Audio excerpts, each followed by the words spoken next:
আমরা যারা ঢাকা বিশ্ববিদ্যালয়ে ভর্তি হয়েছি আমাদের দায়িত্বটা অনেক বড় এবং সেই দায়িত্বের কথাগুলো তোমাদেরকে স্মরণ করে দেওয়ার জন্যই আজকের এই আয়োজন। ইসলামী ছাত্র শিবিরকে আমি ডাকসুর পক্ষ থেকে ধন্যবাদ জানাচ্ছি।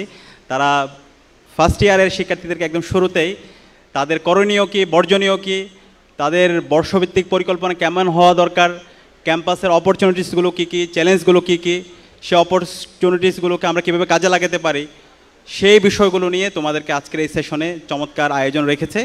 এবং আমরা আশা রাখবো সেই তোমাদের কাছে এতক্ষণ ধরে প্যানেলিস্টে যে আলোচনাগুলো করেছে সেই আলাপের আলোকে তোমরা নিজেদেরকে আগামীর জন্য প্রস্তুত করবে ইনশাআল্লাহ। ঢাকা বিশ্ববিদ্যালয়ে এমন একটি জায়গা যেখানে তুমি ভালো হইতে হলে সবচেয়ে ভালো হইতে পারবা, আবার যদি খারাপ হতে চাও সবচেয়ে খারাপও হতে পারবা। এই ঢাকা বিশ্ববিদ্যালয়ে শহীদ ওসমান হাদিদের মতো মানুষ যেমন তৈরি হয়, আবার নিষিদ্ধ ঘোষিত ছাত্রলীগের সন্ত্রাসীদের মতো মানুষও এখান থেকে তৈরি হয়েছে। শহীদ আবরার ফাহাদের খুনিদের মতো মানুষ এই ঢাকা বিশ্ববিদ্যালয় থেকে তৈরি হয়েছে।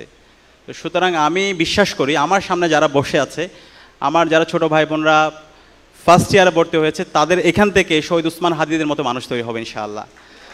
এখান থেকে শহীদ আবু সাঈদদের মতো মানুষ তৈরি হবে যারা তাদের দুই হাতকে প্রসারিত করে পুরো জাতিকে নতুনভাবে উজ্জীবিত করবে। এখান থেকে শহীদ নোমানির মতো মানুষ তৈরি হবে যে রাজশাহী বিশ্ববিদ্যালয়ে ছাত্রলীগের সন্ত্রাসীদের বিরুদ্ধে একাই লড়াই করেছিল, একাই তার শিক্ষার্থী এবং তার জনশক্তিদের জন্য সে অন্যায়ের প্রতিবাদ করতে গিয়ে শহীদ হয়েছিল। এখান থেকে শহীদ আব্দুল মালেকের মতো মানুষ তৈরি হবে যে শহীদ মালেক এই ঢাকা বিশ্ববিদ্যালয়ের টিএসসিতে সেই 60-এর দশকে শিক্ষা ব্যবস্থার উপর কথা বলেছিল এবং সেই শিক্ষা ব্যবস্থা ছিল নৈতিকতা সম্পন্ন শিক্ষা ব্যবস্থা, যে শিক্ষা ব্যবস্থার মাধ্যমে একজন শিক্ষার্থী নৈতিকভাবে সে সৎ হবে এবং সে আগামীর জন্য প্রস্তুত হবে। সেই শিক্ষা ব্যবস্থার কথা বলার পরে পুরো অডিয়েন্স তার কথা দ্বারা প্রভাবিত হয়েছিল। ওই সময়ে যারা কালচারাল ফেসিস্ট চক্র ছিল, পতিত ফেসিস্ট চক্র, মতিয়া চৌধুরী, হাসানুল হক ইনু, তারা শহীদ আব্দুল মালেকের মেধার কাছে পরাজিত হয়ে যখন মালেক এই সোহরাওয়ার্দী উদ্যান দিয়ে তার হল ফজলুল হক মুসলিম হলে যাচ্ছিল, তার মাথায় ইট দিয়ে আঘাত করে তাকে শহীদ করেছিল। এই শহীদ মালেকের জীবনে যদি আমরা পড়ি, শহীদ মালেক সে তার ডিপার্টমেন্টে ফার্স্ট হয়েছিল, একই সাথে তার আল্লাহর সাথে সম্পর্কের জায়গায়, তার আধ্যাত্মিক জায়গায় অসাধারণ মানুষ ছিল। সারাটা জীবন যতদিন সে বেঁচে ছিল সে কল্যাণের কাজ করেছে, সত্যের পথে মানুষদেরকে ডেকেছে, তার বন্ধুবান্ধবরা তার দ্বারা উপকৃত হয়েছে, প্রভাবিত হয়েছে। তো এই শহীদ মালেকের মতো আমাদের এই ক্যাম্পাস থেকে মানুষ তৈরি হতে হবে। এই মানুষ যদি তৈরি হতে পারি তাহলে আমরা যতদিন এই সমাজে থাকবো এই সমাজের মানুষরা আমাদেরকে সবসময় আমাদেরকে শ্রদ্ধা করবে এবং আমরা যখন চলে যাব আমাদের কথা আজীবন শ্রদ্ধার সাথে স্মরণ রাখবে। একই সাথে আমি আজকে যারা এখানে ফার্স্ট ইয়ার শিক্ষার্থী ভাই এবং বোনেরা আছে, আমি তোমাদেরকে একটু স্মরণ করে দিতে চাই, তোমরা এখন যে ক্যাম্পাসে আছো এই ক্যাম্পাসটা আমরা শহীদদের রক্তের উপর পেয়েছি। তোমরা যদি আগের একটু ক্যাম্পাসের চিত্রগুলো দেখো, ফেসিবাদী কাঠামো যখন ছিল 16 বছরে, এই ক্যাম্পাসে গণরুম, গ্যাস রুম কালচার, শিক্ষার্থীদের উপর নিপীড়ন নির্যাতনের মাধ্যমে এক একটা কনসেন্ট্রেশন ক্যাম্প ছিল। শিক্ষার্থীদের পড়াশোনার কোনো ধরনের অধিকার ছিল না। প্রত্যেকটা হলে জোরপূর্বক প্রোগ্রামে নিয়ে যাওয়া, রাতে দিনে দিনের পর দিন জোরপূর্বক প্রোগ্রামে নিয়ে যাওয়া, ভাইয়ের পিছনে রাজনীতি করানো, ঘন্টার পর ঘন্টা মধুর ক্যান্টিনে বসায় রাখা, তাদের বিভিন্ন ধরনের নেত্রীরা আসে, নেতারা আসে, প্রধানমন্ত্রী আসে, সেটার জন্য প্রোটোকল দেওয়ানো, এই ধরনের বাজে সংস্কৃতির মধ্য দিয়ে এখানকার শিক্ষার্থীদেরকে যেতে হয়েছে। এবং এই যে সংকট বিশ্ববিদ্যালয়ে, ঢাকা বিশ্ববিদ্যালয় অ্যালামনারা সারা বিশ্বব্যাপী আছে, সবাই চাই আবাসন সংকটটা দূর হোক, কিন্তু কৃত্রিমভাবে এই আবাসন সংকটটা তৈরি করে রাখা হয়েছে যেন শিক্ষার্থীরা ফার্স্ট ইয়ার থেকে সিট না পায়, তাদেরকে এক রুমে গাদাগাদি করে রাখা হয়, সিটের জন্য বড় ভাইদের কাছে যেতে হবে, এরপর তাদেরকে জোরপূর্বক প্রোগ্রামে নিয়ে তাদের পলিটিক্যাল এজেন্ডা এই ক্যাম্পাসে বাস্তবায়ন করবে। কিন্তু আজকে জুলাই বিপ্লব এবং বিপ্লব পরবর্তী এই ধরনের দাসত্বের রাজনীতির কবর আমরা রচনা করেছি। এখন এই ক্যাম্পাসটা তোমাদের হাতে দিয়ে গেলাম, তোমরা যদি ইউনাইটেড থাকো, তোমরা যদি তোমাদের শিরদাঁড়াকে উঁচু রাখো, তোমরা যদি এই গণরুম গ্যাস রুম কালচারের বিরুদ্ধে, এই ফাও খাওয়া রাজনীতির বিরুদ্ধে, এই পেশি রাজনীতির বিরুদ্ধে তোমরা যদি ঐক্যবদ্ধভাবে এটার বিরুদ্ধে কথা বলতে পারো, তাহলে এই ক্যাম্পাসে আর কখনো গণরুম গ্যাস রুম কালচার ফিরবে না ইনশাআল্লাহ। আমি কি তোমাদের থেকে সেই কমিটমেন্টটা নিতে পারি? তোমরা কি পারবে ইনশাআল্লাহ? ইনশাআল্লাহ। এবং এই যে আবাসন সংকটের কথা বললাম, সেই আবাসন সংকট দূর করার জন্য ডাকসুতে দায়িত্ব নেওয়ার পর আমরা গত 7.5 মাস ধরে আমরা কাজ করছি। আমরা প্রতিদিন এই বিশ্ববিদ্যালয় প্রশাসনকে আমরা এটার কাজ শুরু করার জন্য দৃষ্টি আকর্ষণ করছি। হল যদি আমরা তোমাদেরকে ফার্স্ট ইয়ার থেকে হলটা দিয়ে, হলের সিট দিয়ে দিতে পারতাম সেটা খুবই ভালো হতো, কিন্তু হল নির্মাণ হওয়ার জন্য তো একটু সময় লাগবে। আমরা সেই প্রসেস শুরু করে দিয়েছি। তোমরা জেনে নিশ্চয়ই আনন্দিত হবা, তোমাদের জন্য আমরা 2841 কোটি টাকা একটা প্রকল্প বিশ্ববিদ্যালয় প্রশাসন এবং ওই সময় যারা ছাত্র নেতৃত্ব ছিল, ছাত্র সংগঠন, আমরা সবাই মিলে এই প্রকল্প নিয়ে এসেছিলাম।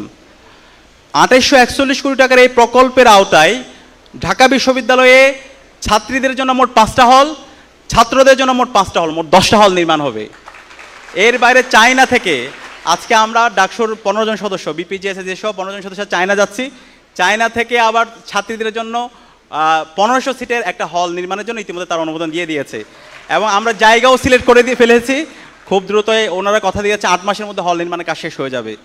তো এই যে 2841 কোটি টাকার প্রকল্পের আওতায় আরও অনেক কিছু আছে। আমাদের সেন্ট্রাল লাইব্রেরি, সেটা একটা বহুতল ভবন হবে। আমাদের সেন্ট্রাল যে মসজিদ আছে সেটা একটা কমপ্লেক্স হবে। আমাদের যে মেডিকেল সেন্টার, এর বাইরে হচ্ছে একাডেমিক যে প্লেসগুলো আছে সেগুলোর আধুনিকায়ন হবে। অনেকগুলো প্রকল্প আছে, সেগুলো আমরা অন্য সময় বলবো। এখন এই প্রকল্পের কাজ যেন দ্রুত শুরু হয়, সেটার জন্য তোমাদের সহযোগিতা আমাদের লাগবে। তোমরা কি আমাদের সাথে থাকবা? ইতিমধ্যে প্রকল্পের টাকা চলে এসেছে। প্রকল্পের কাজ শুরু করার জন্য বিশ্ববিদ্যালয় প্রশাসন তারা বিভিন্নভাবে রিভিউ, তারা এটাকে দেরি করতে চাচ্ছে। যেই সংকটটা সবার আগে দূর করা দরকার, সেই সংকটটা তারা দূর না করে তারা যেটা হয় ওই যে বিভিন্ন ধরনের লাল ফিতার দূরত্বের মধ্যে তারা এটাকে ফেলে দিচ্ছে। তো তারা চায়, আমার কাছে মনে হচ্ছে, আবার সেই পিছনের রাজনীতির দিকে ফিরে যাওয়া। তারা এই আবাসন সংকটটাকে কৃত্রিমভাবে রেখে দিয়ে আবার আমার শিক্ষার্থী ভাই বোনদেরকে দাসের মতো করে পলিটিক্যাল প্রোগ্রামে নিয়ে গিয়ে তাদের এজেন্ডা বাস্তবায়ন করা। সুতরাং আমরা বেঁচে থাকতে তা হইতে দিব না ইনশাআল্লাহ। তোমরা যদি আমাদের সাথে থাকো, ইনশাআল্লাহ আমরা এই মেয়াদের মধ্যে এই হল নির্মাণগুলোর কাজগুলোর শুরু করে দেবো ইনশাআল্লাহ, তোমাদেরকে সাথে নিয়ে ইনশাআল্লাহ। আমরা ইতিমধ্যে অগ্রগতির জন্য জানতে গিয়েছিলাম, বিশ্ববিদ্যালয় প্রশাসন বলেছে তারা রিভিউ করতে দিয়েছে এবং তারা দ্রুত শুরু করবে। কিন্তু কত দ্রুত সেটা তো আমরা এখন আস্থা রাখতে পারছি না। কারণ তোমরা জানো, আমাদের ঢাকা বিশ্ববিদ্যালয়ের সেন্ট্রাল মসজিদে আমরা প্রায় 3.5 কোটি টাকার কাজ করেছি। যখন আমরা কাজ করতে যাচ্ছিলাম, এই মসজিদ 65 বছরে এই মসজিদে কোনো সংস্কার হয় নাই। তা আমরা প্রথমে বলেছিলাম বিশ্ববিদ্যালয় প্রশাসনকে, আপনারা এই মসজিদে একটু সংস্কার করে দেন। আমাদের ওখানে বোনদের জন্য, নারীদের জন্য ছোট্ট একটা জায়গা ছিল, ওই জায়গায়ও নামাজ পড়ার মতো খুবই ময়লা স্যাঁতস্যাঁতে অবস্থা। তো তারা বললো আমাদের কাছে ফান্ড নেই। তো ফান্ড যখন নেই, ঠিক আছে, আমরা বললাম ঠিক আছে, তাহলে আমরা একটু চেষ্টা করে দেখি। আমরা আমাদের অ্যালুমনাইয়ের মাধ্যমে চেষ্টা করলাম, 3.5 কোটি টাকার ফান্ড নিয়ে আসলাম, কাজ করলাম। সেন্ট্রাল মসজিদের আপৎকালীন যে সংস্কারগুলো দরকার সেটা হইলো, মসজিদের মধ্যে এসি স্থাপন করলাম। নারী আমাদের বোনদের জন্য নামাজের যে জায়গা সেটাকে আমরা বড় করলাম। এই এসি স্থাপন করার পরে আজকে প্রায় 2.5 মাস হচ্ছে, এখন পর্যন্ত আমরা এসিতে ইলেকট্রিসিটি কানেক্ট করতে পারি নাই। ইলেকট্রিসিটি কানেক্ট করার কথা ছিল, তখন কিন্তু বলেছিল 1 মাসের মধ্যে আমরা তোমাদেরকে ইলেকট্রিসিটি কানেক্ট করে দেবো। কিন্তু এখন প্রায় 2.5 মাস হয়ে গেল, তারা এখন পর্যন্ত এই আমাদের সিটগুলো, আমাদের এসিগুলোতে ইলেকট্রিসিটি তারা কানেক্ট করে দেয় নাই। তো এখন সর্বশেষ মাননীয় উপাচার্য মহোদয় আমাদেরকে বলেছেন এই মাসের মধ্যেই এসি স্থাপনের কাজ শুরু হবে। ইতিমধ্যে সাব স্টেশন স্থাপন করা হয়েছে। আমরা আশা রাখতে চাই এই মাসের মধ্যে ইনশাআল্লাহ এসি স্থাপন হবে এবং মুসল্লিরা সুন্দরভাবে গিয়ে মসজিদে নামাজ পড়তে পারবে। একই সাথে ঢাকা বিশ্ববিদ্যালয়ের 104 বছরের ইতিহাসে অনাবাসিক শিক্ষার্থীদের জন্য সান্ধ্যকালীন বাস এবং শনিবারের বাস সার্ভিস চালু হয় না কখনো। আমরা সেটা দায়িত্ব নিয়ে, আমরা কিন্তু ইশতেহারে এটা বলি নাই, ইশতেহারের বাইরে এটা কাজ, সেটা আমরা বাস্তবায়ন করে দেখিয়েছি। আমরা যখন প্রশাসনকে বলেছি, প্রশাসন বলতেছে আমাদের কাছে ফান্ড নাই, তখন আমরা নিজেরা ইউজিসিতে গেলাম। ইউজিসিতে গিয়ে 4.5 কোটি টাকার ফান্ড আমরা নিয়ে আসছি। ছাত্রী এবং ছাত্রদের জন্য, যারা অনাবাসী শিক্ষার্থীরা আছে তারা যেন সুন্দর করে আসতে পারে, তাদের জন্য শনিবারের বাস সার্ভিস এবং হলো সান্ধ্যকালীন বাস সার্ভিস ইতিমধ্যে শুরু হয়েছে এবং কুমিল্লা পর্যন্ত ইতিমধ্যে বাস সার্ভিস চালু হয়েছে। আরও কিছু জেলায় আমাদের প্ল্যান আছে ইনশাল্লাহ, তোমাদের সাথে বসে তোমাদের পরামর্শের আলোকে সেটাও আমরা শুরু করে দিব ইনশাল্লাহ। এবং আরেকটি জিনিস জেনে এখানে আমার ভালো লাগছে, এখানে অনেক বোনেরা এসেছে, নারী শিক্ষার্থীরা এসেছে। ঢাকা বিশ্ববিদ্যালয়ের ইতিহাসে 104 বছর ইতিহাসে নারীদের জন্য কোনো জিমনেশিয়াম হয় নাই। আমরা তোমাদের জন্য প্রায় 70 লক্ষ টাকা খরচ করে ঢাকা বিশ্ববিদ্যালয়ের সেন্ট্রাল ফিল্ডের মধ্যে তোমাদের জন্য আমরা নারীদের জন্য জিমনেশিয়াম স্থাপন করেছি। জিমনেশিয়ামের কাজ শেষ, আশা করছি তোমরা যাবা এবং ছাত্রদের জন্য, তোমাদের জন্য যে জিমনেশিয়াম আছে সেটাকে আমরা আধুনিকায়ন করার জন্য কাজ করছি। সেন্ট্রাল ফিল্ডের আমূল পরিবর্তন করার জন্য আমরা 2 কোটি টাকার একটা বাজেট নিয়ে এসেছি, টাকা নিয়ে এসেছি, চেক সব আছে, কিন্তু প্রশাসনের যে আমলাতান্ত্রিক জটিলতার কারণে সেই কাজগুলো আমাদের যেভাবে অগ্রগতি হওয়া দরকার সে অগ্রগতি আমাদেরকে হতে দেয় নাই। এর বাইরে আমাদের ছাত্রী বোনদের জন্য মাতৃত্বকালীন ছুটি, সেটা দীর্ঘদিনের দাবি ছিল, সেই মাতৃত্বকালীন ছুটি ইতিমধ্যে চালু হয়ে গিয়েছে, কার্যকর হয়েছে। এবং ইতিমধ্যে আমাদের শ্রদ্ধেয় শিশির মনির ভাই যেটা বলেছেন, তোমাদের কাজ হচ্ছে পড়াশোনা করা, গবেষণা করা, আগামীর জন্য নিজেকে প্রস্তুত করা এবং এর বাইরে এইখানকার ক্যাম্পাসের হচ্ছে শিক্ষার্থীরা রাজনীতি করবে শিক্ষার্থীদের নির্বাচিত প্রতিনিধিদের মাধ্যমে। তো এই ডাকসু নির্বাচনটা যেন প্রতি বছর হয়, সেটার জন্য আমরা ইতিমধ্যে ডাকসু নির্বাচনকে একাডেমিক ক্যালেন্ডারভুক্ত করার জন্য একাডেমিক ক্যালেন্ডারের যে কমিটি আছে সেই কমিটির তালিকাভুক্ত করেছি। তো আশা করছি ইনশাআল্লাহ ডাকসু নির্বাচন প্রতি বছর হবে এবং প্রতি বছর নির্ধারিত সময় ডাকসু নির্বাচনের মাধ্যমে শিক্ষার্থীদের নির্বাচিত প্রতিনিধিরাই বাংলাদেশে তারা প্রতিটি ক্যাম্পাসে তারা নেতৃত্ব দিবে এবং এই ডাকসুতে তারা নির্বাচিত হয়েছে, তারা শিক্ষার্থীদের আশা আকাঙ্ক্ষার বাতিঘর হবে। এবং তোমাদের সর্বশেষ যে বিষয়টা বলবো, তোমরা এখন যারা প্রথম বর্ষে ভর্তি হয়েছ, তোমাদের অবারিত সময় আছে। আমরা অনেক ক্ষেত্রে দেখতে পাই আমাদের অনেক ছোট ভাইরা বোনরা ফোর্থ ইয়ারে গিয়ে মাস্টার্সে গিয়ে তারা হতাশার গল্প বলে, তাদের পরিবার আর তাদের পরিচয় দিতে পারে না। তো এই হতাশার গল্প যেন আমরা আগামী 4-5 বছর পর তোমাদের থেকে শুনতে না পাই। তোমাদের সুযোগ আছে, সময় আছে, এখন থেকে যেন তোমাদের বর্ষভিত্তিক পরিকল্পনা থাকে। তোমরা যে যে ডিপার্টমেন্টে পড়াশোনা করো, অনেক ক্ষেত্রে হয় ঢাকা বিশ্ববিদ্যালয় বলে আমি অনেক ভালো ডিপার্টমেন্টে পড়ি, ও বলছে ও খারাপ ডিপার্টমেন্ট। এখানে ভালো অথবা খারাপ বলতে কোনো কিছু নাই। ঢাকা বিশ্ববিদ্যালয়ে প্রত্যেকটা ডিপার্টমেন্টে ভালো। এখানে কোনো ডিপার্টমেন্ট তোমাকে চাকরি দিবে না, কোনো ডিপার্টমেন্ট তোমাকে চাকরি দিবে না। চাকরি যদি পাইতে হয় তোমার মেধার স্বাক্ষর রেখে তুমি যেভাবে ভর্তি পরীক্ষা দিয়েছো, চাকরির পরীক্ষায় যেই সিলেবাস আছে সেই সিলেবাসের আলোকে পরীক্ষায় যে ভালো করবে সে হচ্ছে ভালো চাকরি পাবে। তো এটার জন্য তোমাদের এখন দরকার প্রথম বর্ষ থেকেই বর্ষভিত্তিক পরিকল্পনা। তো তুমি যে ডিপার্টমেন্টে পড়াশোনা করো সেই ডিপার্টমেন্টে তোমার জন্য একটা ভালো রেজাল্ট থাকে, অথবা ওই ডিপার্টমেন্ট সম্পর্কে তোমার জন্য ভালো জানাশোনা থাকে। একই সাথে তোমার বিভিন্ন ধরনের সফট স্কিল, এখানে ডিবেট আছে, ডিউডেস আছে, হল ভিত্তিক ডিবেটিং ক্লাব আছে, সেগুলোতে যেতে পারো। বিভিন্ন সামাজিক স্বেচ্ছাসেবী সংগঠন আছে, সেগুলোতে তোমরা যুক্ত হতে পারো। এর বাইরে আইএমএল আছে, আইএমএল থেকে একটা এক্সট্রা ল্যাঙ্গুয়েজ শিখতে পারো। আমরা ডাকসুর উদ্যোগে চাইনা ভাষা শেখাচ্ছি। আমাদের প্ল্যান আছে বিভিন্ন ধরনের ভাষাগুলো তোমাদেরকে ফ্রিতে অফার করা। তো এই ভাষা যদি একটা শিখতে পারো, একটা এক্সট্রা ল্যাঙ্গুয়েজ যদি জানতে পারো, দেখবা যে তোমার ওভারঅল তোমার কোয়ালিটি এবং তোমার ক্যাপাসিটি এবং তোমার অপরচুনিটি অনেক বেড়ে যাবে। এর পাশাপাশি যদি তোমরা থার্ড ইয়ার থেকে যদি কারো হায়ার স্টাডির প্ল্যান থাকে, তোমরা জিআরই আইএলসের প্রস্তুতি নিতে পারো। আমাদের অনেক রিসোর্স পার্সনরা আছে, সেখানে তাদের সাথে আমরা তোমাদেরকে কানেক্ট করে দেবো।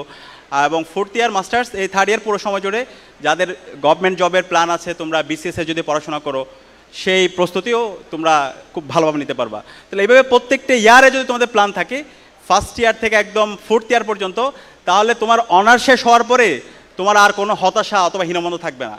তোমার একাডেমিক এক্সেলেন্সি থাকবে, তোমার সফট স্কিল ডেভেলপ হবে।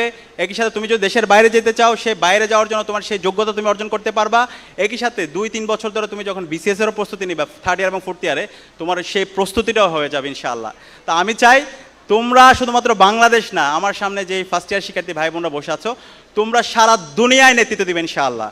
এবং আমি বিশ্বাস করি ঢাকা বিশ্ববিদ্যালয়ের শিক্ষার্থীদের সে ক্যাপাসিটি আছে। আমরা ঢাকা বিশ্ববিদ্যালয়ে অনেক শিক্ষার্থীদেরকে তাদেরকে দেখতে পাইছি, তারা যখন ইউরোপে গিয়েছে, তারা যখন অক্সফোর্ডে গিয়েছে, কেমব্রিজে গিয়েছে, হার্ভার্ডে গিয়েছে, এমআইটিতে গিয়েছে, তারা ওইখানে সেরা হয়েছে। তো তারা কেন ঢাকায় বাংলাদেশে থেকে কেন পারছে না? তাদেরকে আমরা সেই পরিবেশটা দিতে পারি নাই।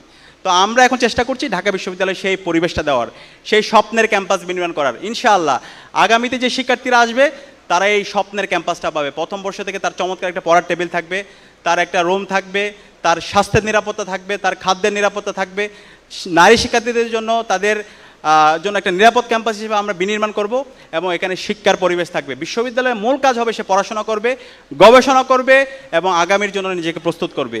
এবং এর বাইরে দেশের স্বাধীনতা, সার্বভৌমত্ব, অখণ্ডতার জন্য যদি জীবন দিতে হয় সেই জীবন দেওয়ার জন্য সে প্রস্তুত থাকবে।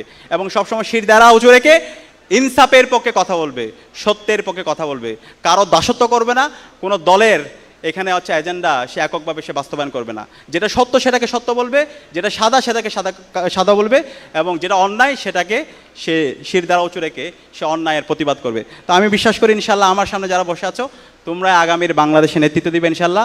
আল্লাহ পাক সুবহানাহু ওয়া তাআলা তোমাদেরকে সেই তৌফিক, সেই যোগ্যতা, সেই সক্ষমতা, সেই প্রজ্ঞা দান করুক। আমি আবারও তোমাদেরকে কংগ্রাচুলেট করে এবং ডাকসুর পক্ষ থেকে ইসলামী ছাত্র শিবির ঢাকা বিশ্ববিদ্যালয়কে আন্তরিকভাবে ধন্যবাদ জানিয়ে আমি আমার কথা এখানে শেষ করছি। আসসালামু আলাইকুম ওয়া রাহমাতুল্লাহ।